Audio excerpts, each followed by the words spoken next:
The fall of the U.S. dollar is happening, 1 cent at a time. While there's a decline in the U.S. standing as a superpower, there's also the harsh reality that the U.S. is facing, the decline of the U.S. dollar. Hi, I'm Kavitar Vai. In this edition of Economic Divide, we will look at whether the fall of the U.S. dollar is hyped or whether it is really happening, like a slow death for the U.S. Coming up in today's program, the share of the U.S. dollar in reserves held by central banks has fallen to its lowest level.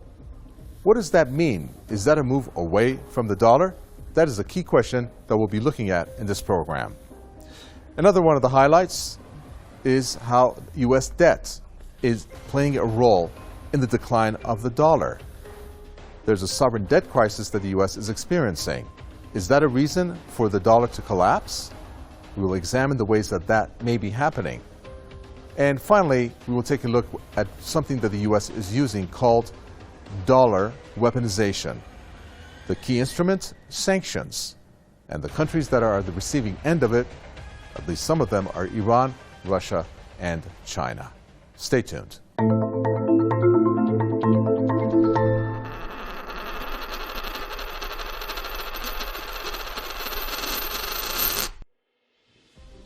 The dollar is king.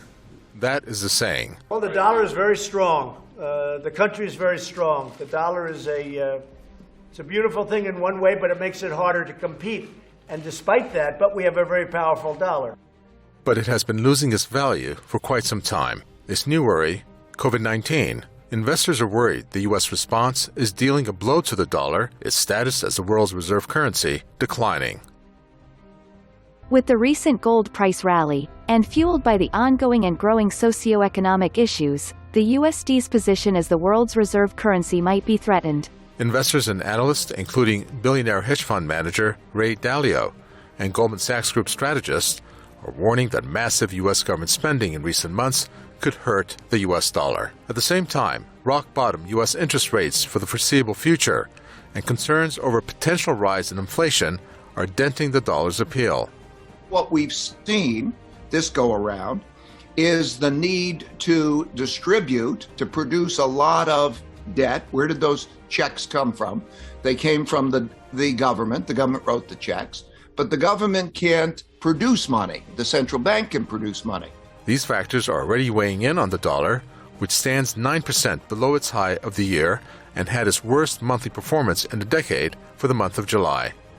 When there has to be a lot of selling of bonds, and bonds don't give any good return, there's a guaranteed negative return in bonds relative to inflation. And there's a pile of people who own bonds. And this isn't just Americans, but these are international investors owning bonds. And they have to buy a lot more bonds because when the government has to sell a lot more debt, that means they have to buy a lot more bonds. There will not be enough demand for those bonds. There's also the real issue about the economic policies of major governments of the world. The declining value of the U.S. dollar has come about because the investment community sees the U.S. government following a more expansive economic program than the other major governments. It's a critical market. Let's face it, China is the world's second largest economy. It's one of the fastest growing major economies today. We've all seen some of the economic challenges of the world over the last 2 years with COVID and some of the struggles to recover from that. China was kind of first in and first out, and so has recovered very quickly.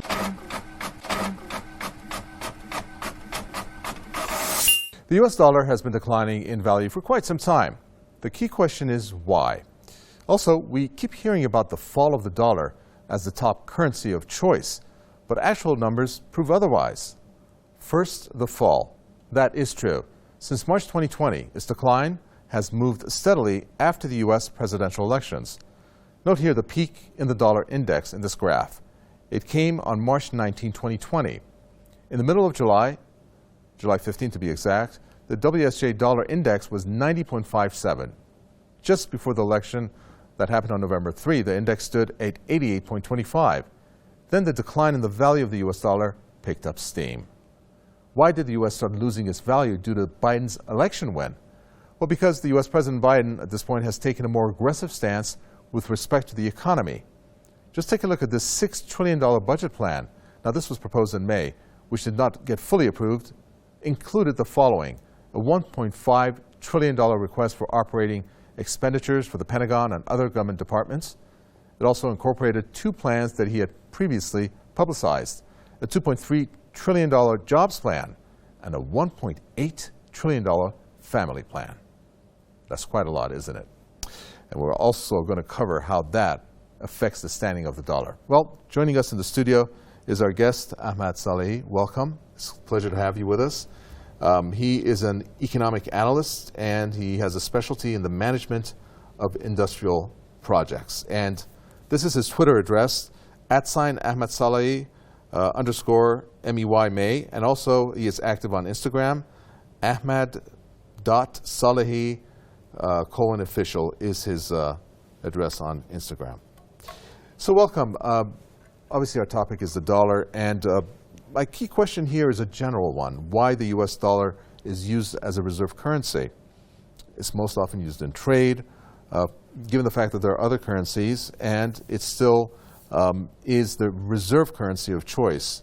I mean, the whole international financial system seems to be structured around the U.S. dollar. What's the reason? I mean, does the U.S. have a monopoly over it? Yes. My pleasure to be here. Sure. Actually, the whole thing is a matter of trust and the plain check that the world gave to the United States in Bretton Woods. But what was the underlying foundation that gave the United States this power was the old called myth that wars are good for the economy of the United States. We have to carefully study the history of the First and Second World War. Actually, when the world was in a war, during both the world wars, the United States was providing the world with goods and material. But it was not getting currency, but gold in compensation. So, during these two world wars, 2/3 of the gold reserves of the central banks was accumulated in Federal Reserve. So this was the first common foundation that gave the authority of the United States in Bretton Woods to actually dominate its dollar. Okay. Let's fast forward then. Thank you for that history check on that. Hopefully that answers a lot of questions regarding the dollar back then and its beginning. But we're going to take a look at two different vantage points of the way that the dollar is being covered. First, we're going to take a look at this graph. It says the IMF's new data shows that the share of the U.S. dollar reserves held by central banks fell to 59%. That is the lowest level in 25 years. And that happened during the fourth quarter of 2020. So it's very recent, pretty recent actually. So that's one way that the dollar is being covered. Then you have this following clip and its take on how the dollar is doing right now. Even as the coronavirus pandemic wreaked havoc across global markets, wiping out trillions of dollars worth of assets, the US dollar was unaffected by the turmoil. At one point, it soared 4% against a basket of major currencies, namely the euro, pound, yen, Canadian dollar, Swiss franc, and Swedish krona. So on the one hand, you have that in terms of the reserves falling to its lowest level in 25 years, and then you have what it said here, that during the pandemic, the dollar actually rose, and it actually gained strength against the other currencies in the basket. Yes. Actually, we have to take a look at it from a wider span. There are reasons that the empire of dollar is dominant in the world. We can simplify it into 4 pillars. The first pillar is the trade of the energy, mainly oil in the world, which is purely done by dollar. The second pillar is the IMF and the World Bank as the regulators of the fiscal and monetary policies throughout the world.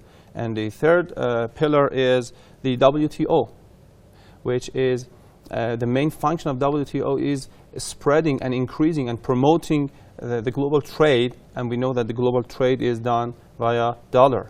And the last, actually, pillar is the reserves, the currency reserves of the central banks.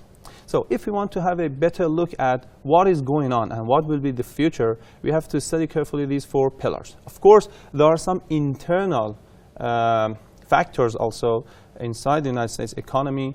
We're talking about the socio-economical parameters like the demographic of the population, the age of the population, which is getting older and older.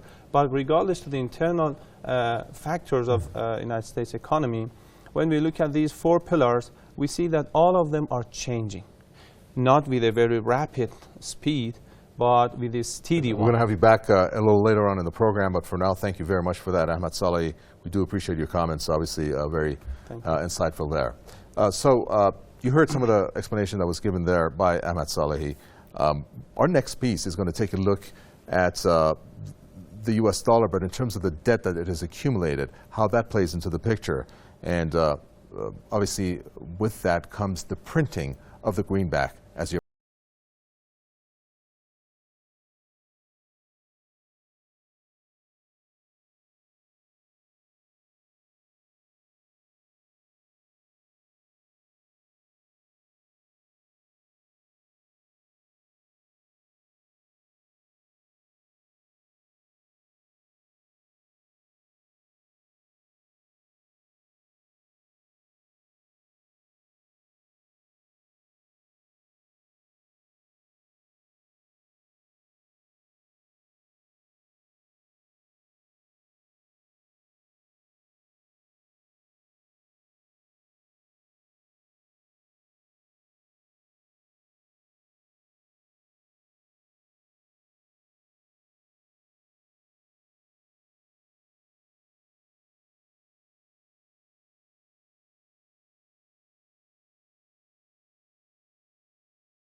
It's time now for our in-depth section. We are going to take a look at the U.S. dollar and why it's called a petrodollar. You may have heard the term, and how that is actually under threat.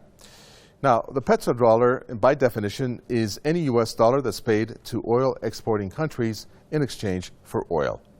The dollar, as you know, is the preeminent global currency. That's how it's been. As a result, most international transactions, including oil, are priced in petrodollars. Now, oil exporting nations actually receive dollars for their exports, but not in their own currency. Now, the question comes about in terms of how oil is pegged to the dollar and not to another currency. I mean, that's a viable question.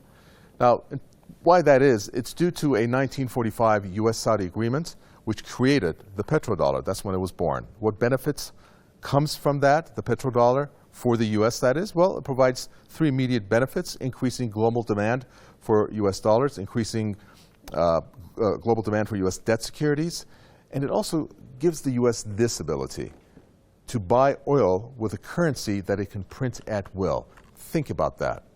That's a very important advantage that this brings for the United States.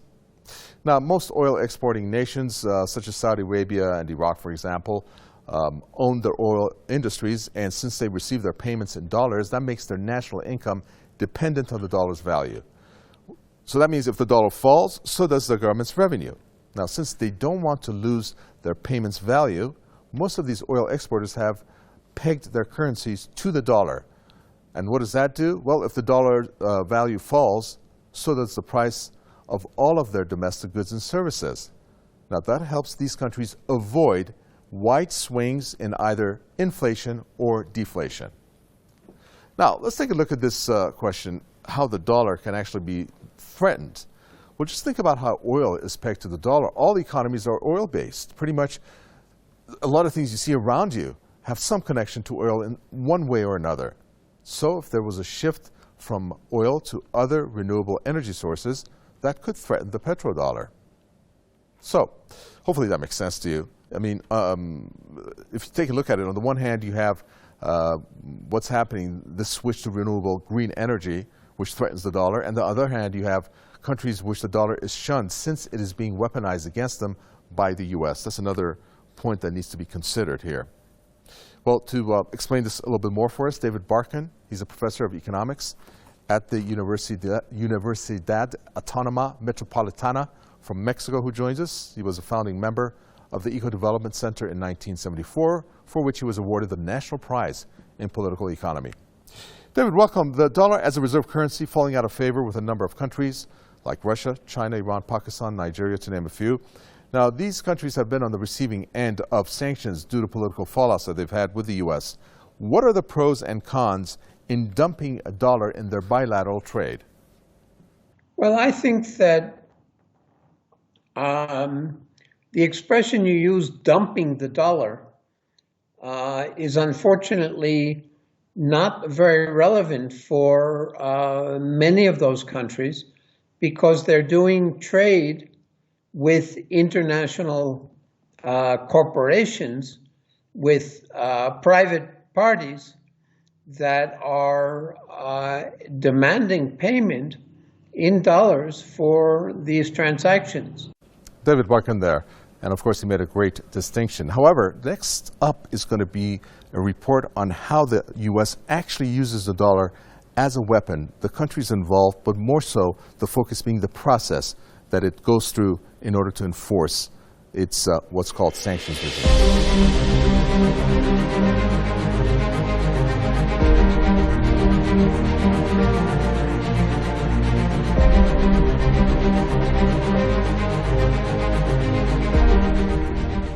The U.S. is weaponizing the dollar to keep its global standing. It is convinced of an existential threat from competitors. It does this to maintain its global economic and geopolitical position. Others disagree with U.S.'s approach.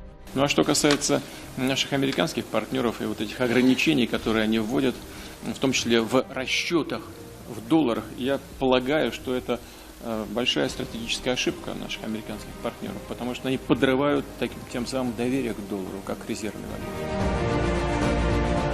The U.S. accounts for about 20% of the world's economic output, and more than half of all global currency reserves and trade is in dollars. This was the result of the 1944 Bretton Woods Agreement, when each member agreed to redeem its currency for U.S. dollars, not gold. So let me start with the debt cycle. You know, in 1945, we began a new world order. 1944, we created a new monetary system, the Bretton Woods monetary system.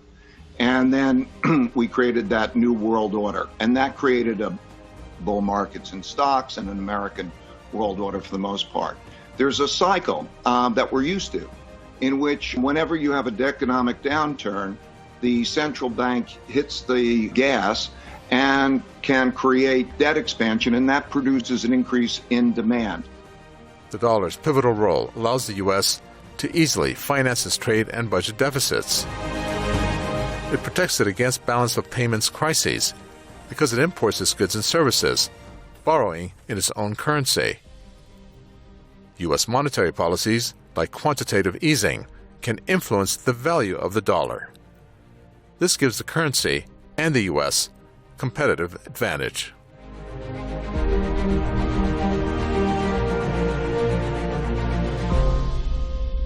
The real power of the dollar, however, is its harsh sanctions program. This is the consultation process to enforce the sanctions. When all of these departments are combined, they provide the force needed to go after the worldwide monetary financial system known as SWIFT, or the Society for Worldwide Interbank Financial Telecommunications Business. When combined with access that it gained to data from SWIFT, the U.S. exerts unprecedented control over global economic activity.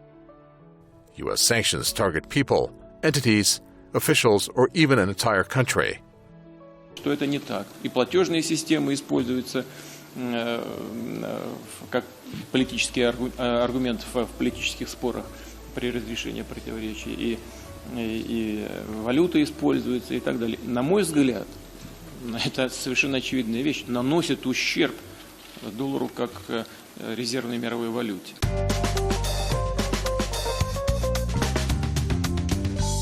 There's no denying it. Some major economies are dumping the dollar or drawing down the reserves of the dollar.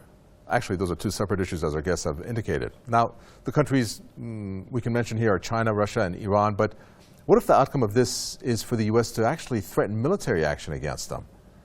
Now, this was mentioned in an opinion piece written by Shannon Abraham. She said in order to avert a sudden dollar collapse, the U.S. has taken robust measures in the past to avoid this and went as far as militarily, that is, threatening to attack or attacking other countries that are dumping the dollar. Some examples: the Iraqi President Saddam Hussein, or former President Saddam Hussein, announcing that Iraq would no longer sell its oil in the U.S. dollars. That's one example. We can take a look at Libya. In 2011, NATO to have attacked it in order to thwart the Libyan leader Muammar Gaddafi to create a gold-backed African currency in dinars, if you remember that. He also pushed African and Middle Eastern governments to dump the dollar. All right, our in-house guest joins us, Ahmad Salehi, rejoins us for his final comments. We also have David Barkan, economist, also rejoining us. Okay, Ahmad, so the final question here, this theory that I just talked about, countries that are dumping the dollar from the trade or they want to eliminate the dollar, it seems like there is this relationship or connection being made that they are being targeted by the U.S. Militarily, perhaps, or that being actually the focus: Syria, Libya, Iraq, Iran being threatened by the U.S. on a number of occasions, and Russia and China also high on the radar of the U.S. Do you agree that in order to avert a sudden dollar collapse, the U.S. has taken these types of measures which involve militarily attacking the countries? Yes, it's very interesting, and you came up with some examples. If you study the nuclear dossier of Iran, during the 12 months before these two sanctions being applied, there was no major incident happening on the ground in terms of the nuclear activities. If you go study in the history, you see that there is nothing done. Previously, when Iran was doing, for example, the 20% enrichment, there was a new sanction being applied by United Nations or Security Council. But the 12 months prior to the crippling sanctions of the central bank cut off from the SWIFT and the oil, there was absolutely no activity on the ground with regard to the nuclear dossier. But Ahmadinejad stepped into a very new dangerous path, and that was ditching the dollar, like the same as Gaddafi and Saddam Hussein did. Let me turn our attention now to David. David, you heard our guest there, and we're looking at the countries that are dumping the dollar at this point from their trade, and there's an association being made that they are being militarily perhaps targeted by the U.S., which in the past we can talk about Syria, Libya, and Iraq, all attacked by the U.S., of course, Libya through NATO. And then you have countries like Russia and China and Iran who are being threatened by the U.S. Do you think that there's a correlation there, that the U.S. actually targets these countries militarily? I'm not sure that the United States use of military force or the threat of military force against these countries that you mentioned is the result of these countries dumping the dollar per se, as much as these countries trying to develop their own internal development strategies, trying to develop a reasonable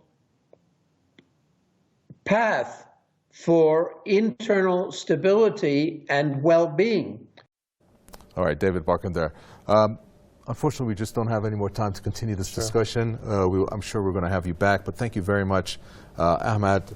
Just one point. Sure. Go ahead. About the JFK, I was talking about the Executive Order 11110. That was a very important executive order by U.S. President, and this order was empowering the U.S. Treasury to issue real note. We were talking about issuing real dollar for the first time and for the last time in history, parallel to Federal Reserve. So he had a plan because, as you know, Federal Reserve is the only central bank which is a private entity. Right, exactly. So it was the not many people know Kennedy, that, actually. Yeah. It's not common knowledge. It was the knowledge. Kennedy's plan to take the power from the private sector of the so-called bankers or Illuminatis and to give it to the nation of the United States. We were talking about the government. Thank you for that.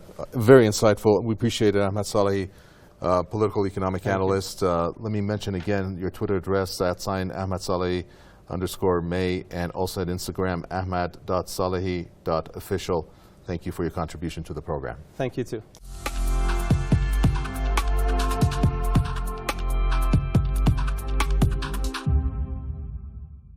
The story of the dollar decline has been around for over a decade. There is no question that the decline is happening. As long as oil is pegged to the dollar will retain its strength in one way or another. But not so fast. The U.S. has single-handedly led itself down the path of the dollar decline.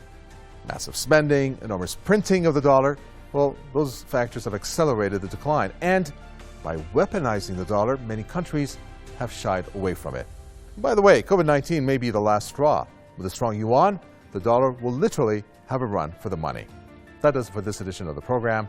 Your questions and comments are always welcome. From me, Kovet Arvei, and the entire team, it's goodbye until next time.